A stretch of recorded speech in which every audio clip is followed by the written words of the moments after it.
महागाईनं होरपळणाऱ्या सर्वसामान्यांना पुन्हा झटका. आठवडाभरात पेट्रोल डिझेल दराचा दुसऱ्यांदा भडका. डिझेल तुटवड्यामुळे शेती कामं खोळंबली तर दूध भाजीपाल्या पाठोपाठ पावही महागला.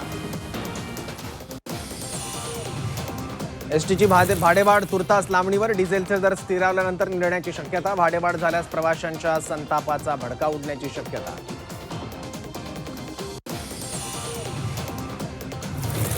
देशभरातील नोकरदारांसाठी आनंदाची बातमी. आता यूपीआयद्वारे पीएफ काढता येणार. यूपीआयद्वारे पीएफ काढण्याची चाचणी यशस्वी. 7 कोटी नोकरदारांना लाभ मिळणार.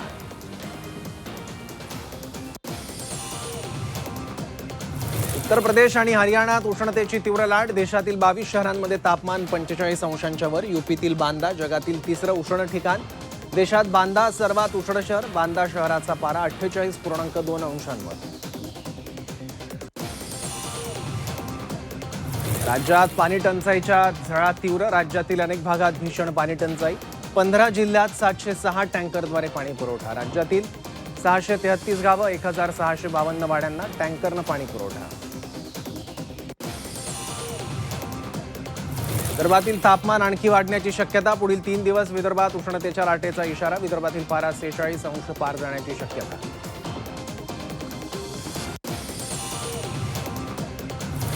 राज्यात 19 जिल्हे 45 अंश सेल्सिअस पार. तापमान वाढल्यानं जलसाठ्यात मोठी घट. टंचाई निवारणासाठी हायगाय नको. कॅबिनेट बैठकीत मुख्यमंत्री फडणवीसांचे निर्देश.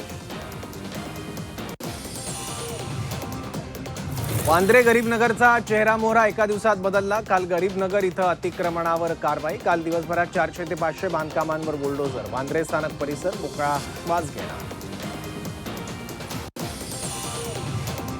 नाले सफाईच्या वेळी मनपाला सापडला रिक्षाचा सांगाडा. मुंबईत साकीनाका इथं सापडला रिक्षाचा सांगाडा. क्रेननं काढला बाहेर.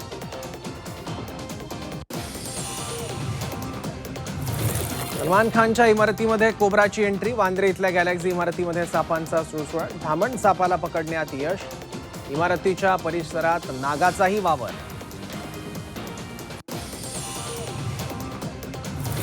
उल्हासनगरमधील धर्मांतर प्रकरणी 3 आरोपींना जामीन. मराठी समजत नसल्यानं जामीन मिळाल्याचा आरोप. पुन्हा अटकेसाठी अर्ज करणार. फिर्यादीच्या वकिलांची माहिती.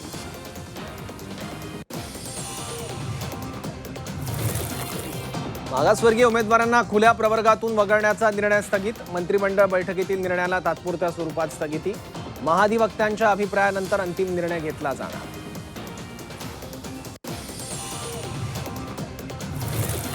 कंत्राटी कामगारांसाठी महत्त्वाचा निर्णय. महिन्याच्या 7 तारखेपर्यंत वेतन मिळणार. वेतन बँक खात्यात जमा करणं आवश्यक. नियमांचं उल्लंघन केल्यास कंत्राटदारांवर कारवाई. डिझेल बोटींचे इलेक्ट्रिक बोटींमध्ये रूपांतर करणार. बोटधारकांना मुंबई बँक कर्ज देणार. लाकडी बोटींचं इलेक्ट्रिक बोटीत रूपांतर करणार.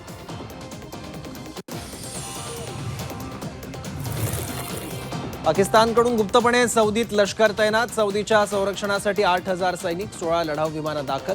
एकीकडे इराण अमेरिकेमध्ये मध्यस्थीचं नाटक तर दुसरीकडे सौदीमध्ये लष्कर तैनाती केल्यामुळे पाकिस्तानच्या दुटप्पीपणाची चर्चा.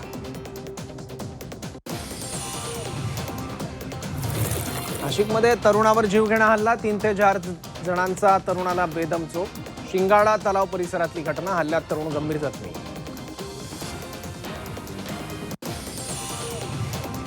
जन्मदात्यांनीच केली चिमुकल्याची हत्या. 5 वर्षांच्या दिव्यांग मुलाला गळा दाबून संपवलं. छत्रपती संभाजीनगर इथली घटना. पोलिसांकडून फरार आई वडिलांचा शोध सुरू.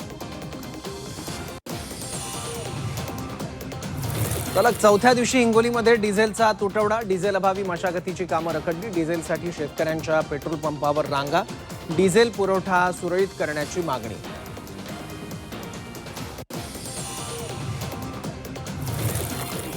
रत्नागिरीत 26 मे पासून जलपर्यटन बंद. 31 ऑगस्टपर्यंत जलपर्यटन बंद राहणार. महाराष्ट्र सागरी मंडळाकडून आदेश. पावसाळ्यातील संभाव्य धोके लक्षात घेता निर्णय.